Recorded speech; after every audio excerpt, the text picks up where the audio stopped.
Hi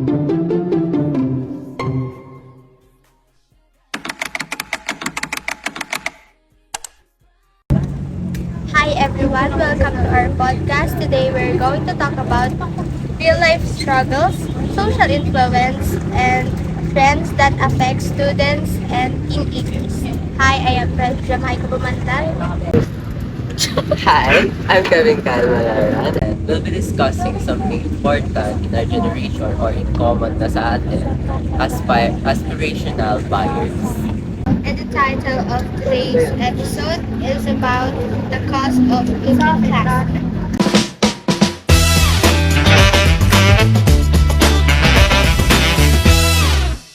Because nowadays, a lot of people feel pressured to buy something para makasabay lang or to look expensive. Yes, especially yung mga social factors like aspirational buying, like yung pagbibili ng mga bagay na magmumukhang mayaman tayo.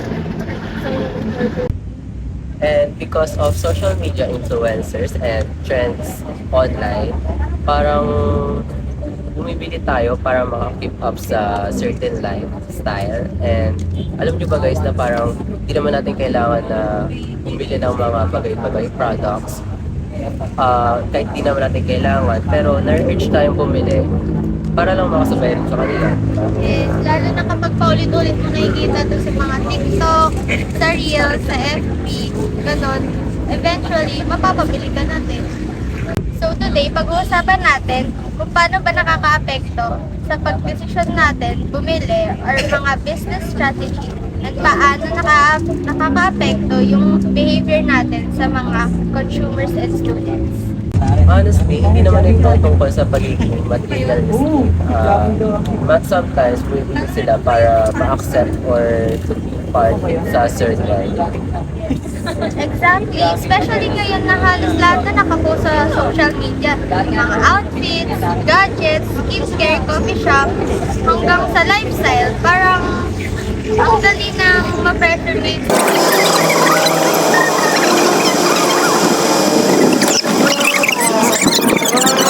Dapat na bumili ka lang sa online dahil nakita mo lang to or kaya Oo, sa generation kasi natin, parang ang bilis kumalat ng mga trendings na product eh. Like, halos lahat gusto na bumili ng item.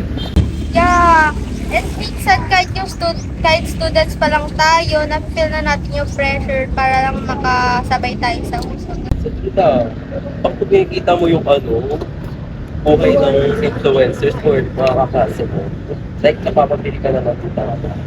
Diba? Yung makikita mo yung mga celebrities, yung classmates natin, yung mga K-pop idol, ang gaganda ng mga lifestyle nila. Dala ko sa'yo. And doon na pumapasok yung pagiging impulsive buying natin and pagiging insecure natin sa sarili. May mga times kasi na people judge us or people or for what they wear and kung ano yung mga meron sila. Yeah, which is nakakalungkot nowadays kasi hindi naman dapat tayo bumabasa sa mga clothes, sa lifestyle ng isang tao. Especially ngayon, nauso na yung mga budol culture online. Yung tipong every scroll mo, you must have buy the item daw. Tapos mapapansin mo yung mga influencers na may mga limited edition sila na tingin ko Pilipinas. O sige na, dahil pang chika-chika-chika na lang tayo rito. Let's welcome our guest. Today we have 3 guests na makaka-relate sa atin. Firstly, we have DJ Kabisis. We also have Arian Resol. And lastly, the Angelica Sweat. Kamusta naman kayo guys? Pwede na ba kayo maengganyo ngayon? Yeah. Be honest lang guys, have you ever buy something na dahil uso lang or kaya gusto nyo makasabay sa trend? Hi! First of all, I am Arian Garzong. And to answer your question, yes, especially sa mga phones and gadgets.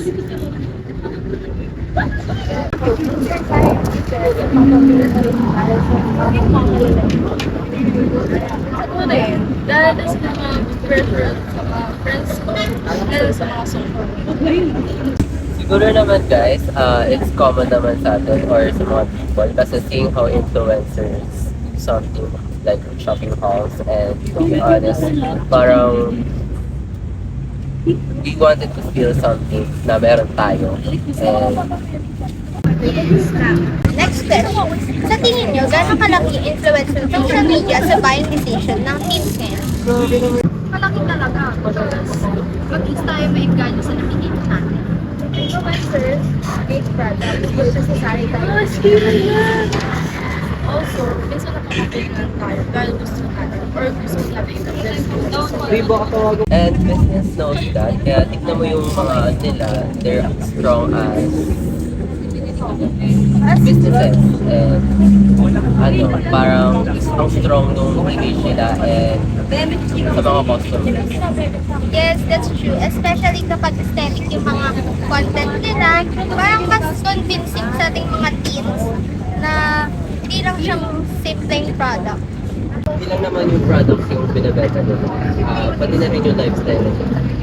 And since connected naman to sa entrepreneurship natin, bakit nila ginagamit yung business strategy? I think para maraming business. And because emotionally, consumer more than needs inside. Because they use branding and trends para mag-attract sa Yeah. Napansin niyo rin ba yung mga trends ngayon na bagong release na shoes, gadgets, bags, parang kailangan na rin natin agad, di ba? For example, some brands na kikipag-collaborate sila with influencers, ganon, or celebrities para mag-trend agad or mag-boom kagad yung mga products nila. So, yung product, limited edition, parang mas nagugustuhan siya ng mga tao kasi parang siya exclusive na social. Sa tingin niyo, ano naman yung mga possible effects ng aspirational buying sa students?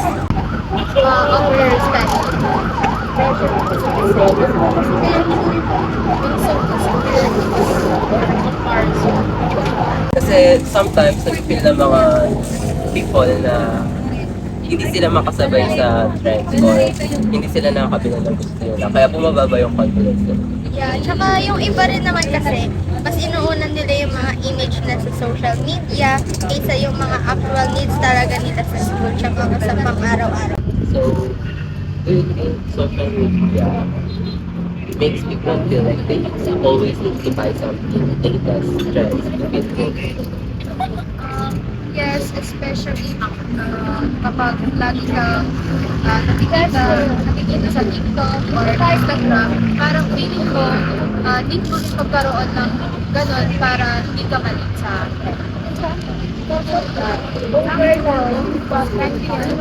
budget just to keep it up.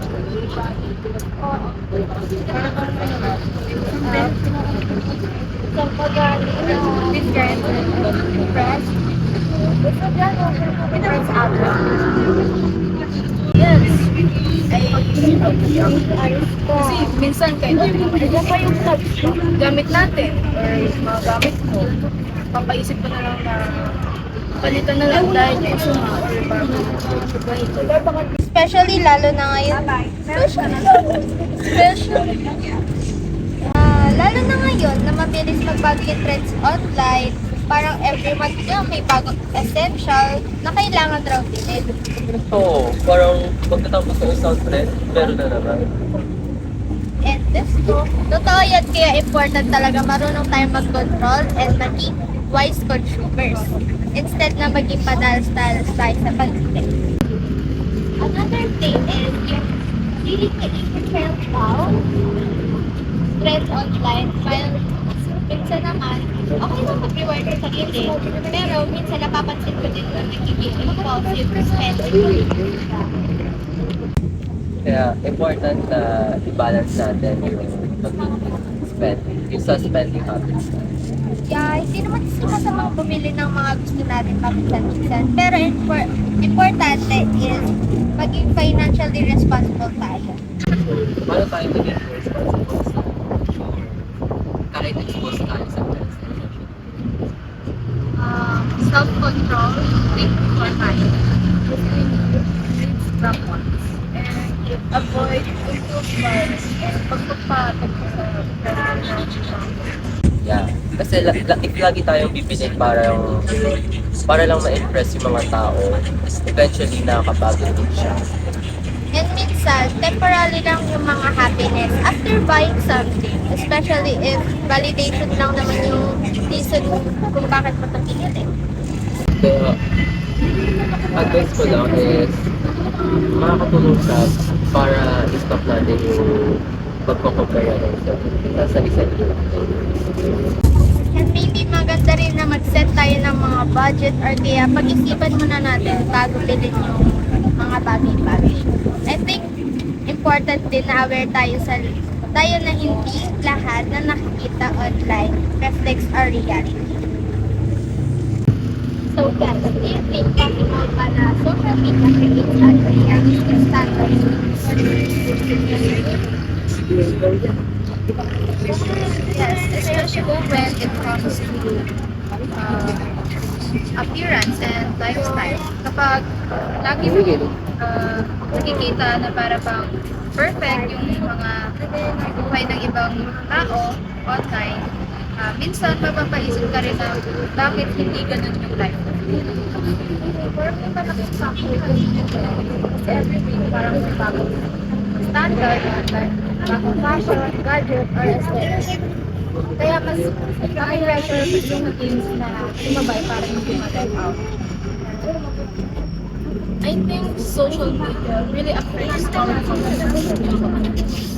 some people start turning themselves too much into mga influencers.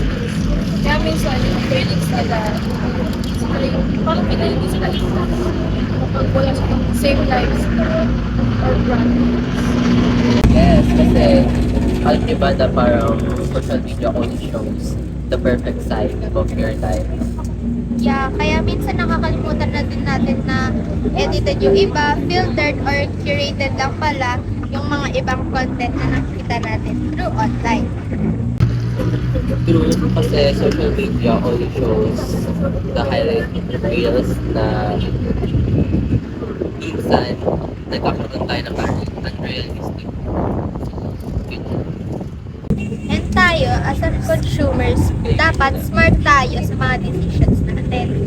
And yung mga, instead na pagbili natin ng mga bagay-bagay para ma-validate natin yung sarili natin, huwag na natin gawin. Kasi at the end of the day, hindi naman brands or trends yung mga basehan ng halaga natin sa buhay.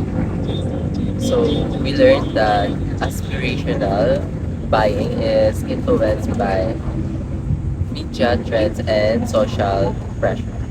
But at the end of the day, being practical and financially responsible is more important than impressing others. Trends come and go, and good decision and self-confidence will always happen. One lesson here is that trends are not always bad, pero dapat marunong tayo mag-set ng limitation or boundary. Because at the end of the day, being financially responsible will always be more important than impressing others. And remember guys, hindi mo dapat kailangan magsabay sa lahat ng trends. Just improve your life. Sometimes the pressure to look expensive or keep up with the trends can cost more than just money. It can also affect our confidence, mindset, and decision. And that's the reality behind the cost of making tayo. And hopefully after this discussion, maging aware na tayo sa spending habits natin and influence media sa everyday decisions natin. Thank you so much guests natin and thank you guys for listening. And then, ayan na siya, isa-isa tayo. Ay, both of us na nga. Nakapin nun?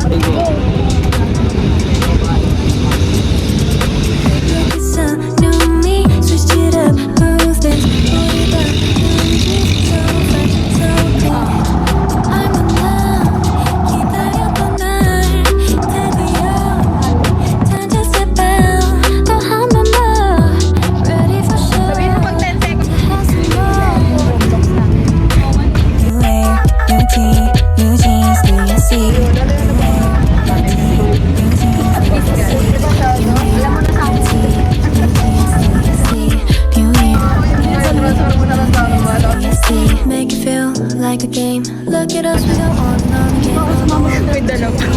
What we wanna do on and on again. Feel like a game. Look at us, we go on and on again. We'll go on to the end. What we wanna do on and on again. Look at the new me, switched it up. To the point, you were chasing so fresh, so clean. On the night, it's out of the night. City Hall, feeling so right. You have my love, I need to know what's the more.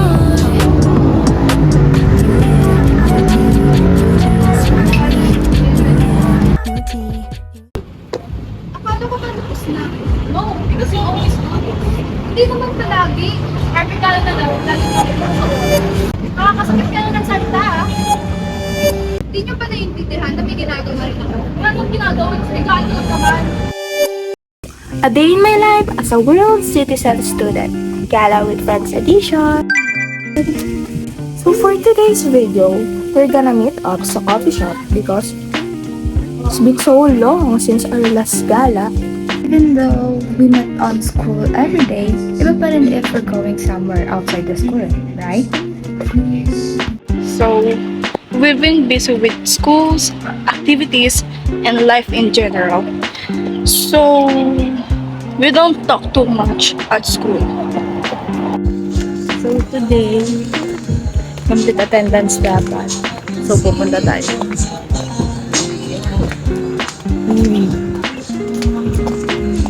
We're gonna eat. We're gonna chikahan. Take pics.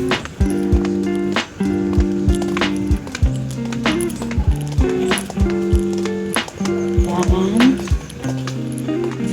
Go to coffee shop.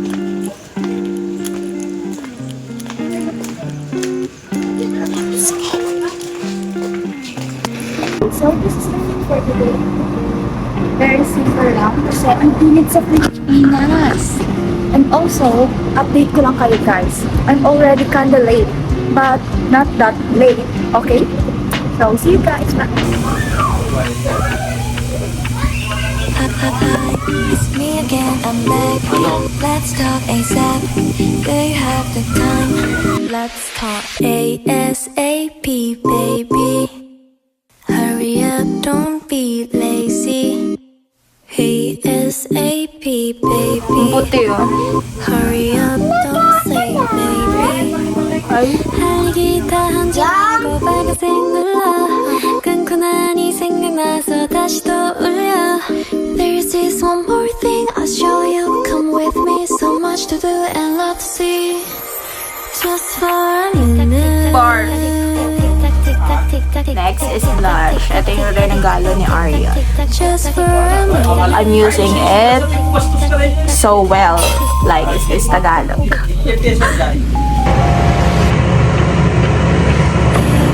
ASAP, baby. Hurry up, don't say maybe. ASAP, baby. Hurry up, don't say maybe. Tick tock, tick tock, tick tock, tick tock, tick tock, tick tock, tick tock, tick tock, tick tock. Tick tock, tick tock, tick tock, tick tock, tick tock, tick tock, tick tock, tick tock, tick tock, tick tock, tick tock, tick tock, tick tock. Hi, it's me again, I'm back. Hey, let's talk ASAP. Do you have the time? Let's talk ASAP, baby.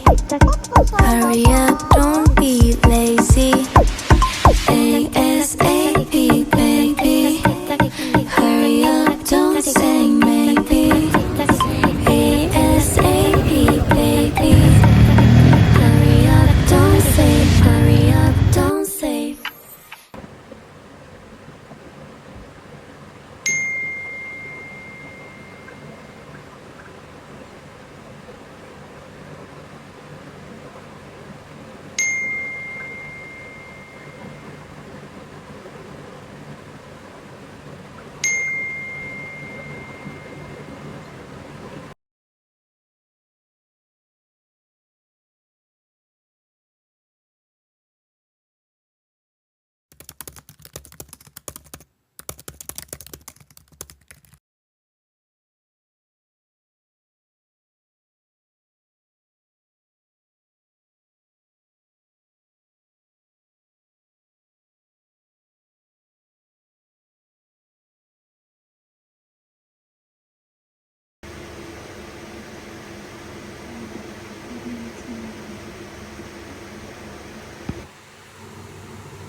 kayo?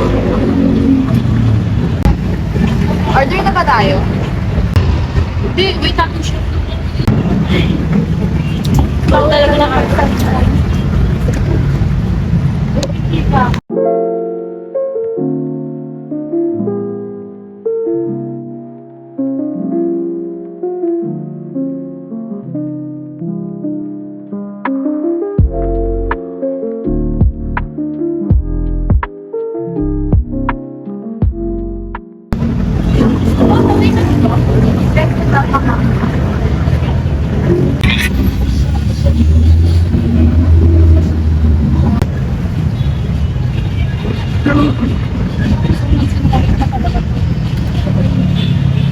OMG guys! Wait! Malilate na ako!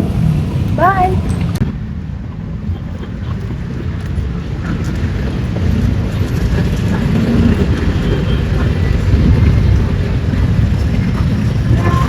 Sorry guys, traffic kasi.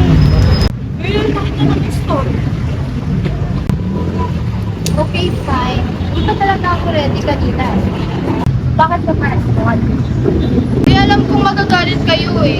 Mas nakakagalit tayo. Sorry na. Next time kasi.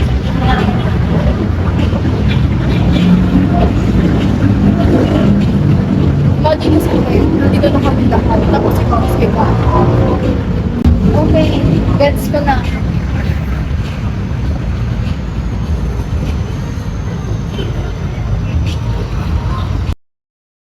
So anyways guys, kamusta kayo lately?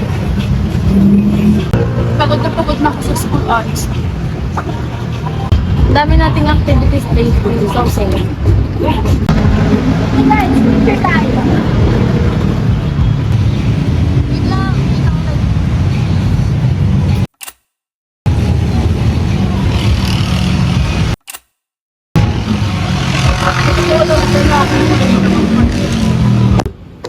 Akala ko ba tapos na?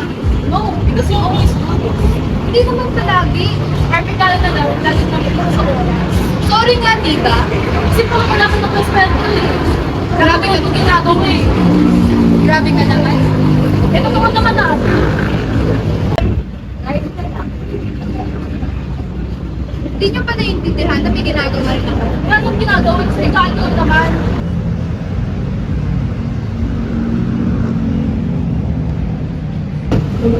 Ba't parang lahat na lang sa akin? Kasi ikaw naman may kasalanan eh. Okay. Wow. Guys, pakinig tayo. No, she need to hear this. You're acting like perfect ka. At nasin ko kasi kumakain.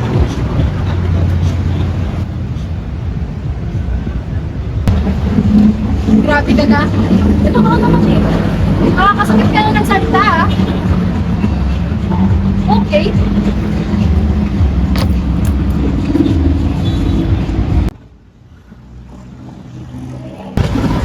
Guys, sobra na ata.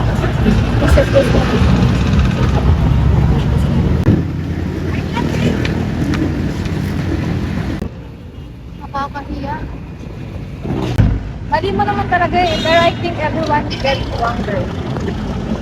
I know naman na kasalanan ko. Dapat sinabi ko na lang yung totoo from the start. Minsan kasi pag takot tayo, napagalitan, nagsisinungaling lagi tayo. Pero mas lumala ito eh. Yeah.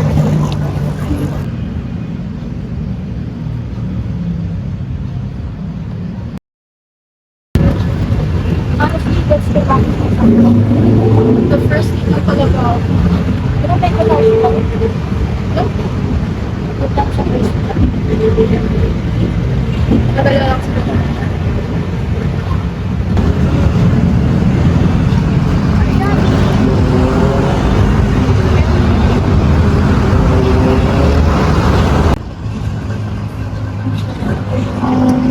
Sorry kung Sorry kasi imagine kasi ilang oras na kami na ba? I know. Mali talaga ako. Nadala lang talaga ako ng plan. Nadala rin ako ng travel kaya nagsinungaling ako. sinayos yan, magbabati kayo. Tara na nga sa loob. Gutom pa rin ako eh. Gutom sa cheesecake.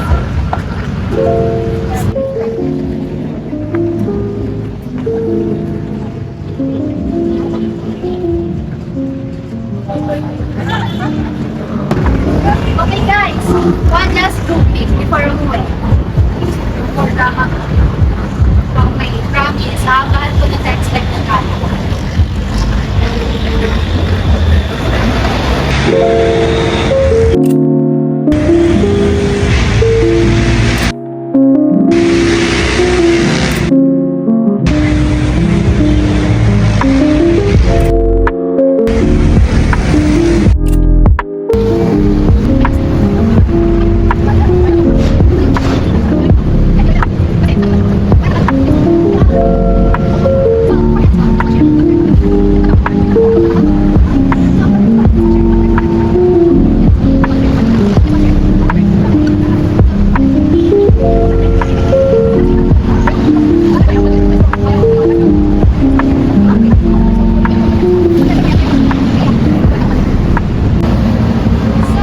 Before we end this vlog, we just want to share what we have learned from everything that happened today.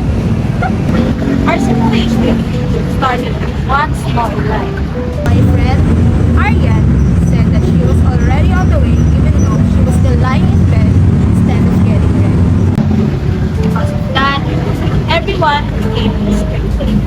Then the frustration turned to anger. And eventually, hurtful words were said. And honestly, that's how many conflicts can happen in real life. One wrong action can slowly lead to the bigger problems when emotion take over. But through the experience, we realized that people are asking for everything for First is honesty. We learned that telling the truth is immediately is always better than lying to avoid consequences. Lying may seem easier at first, but it usually creates bigger problems with damage people's feelings. second is controlling people. People get angry. Something sweet without thinking. Hurtful words can affect someone even after our protects. We realize that being angry is good.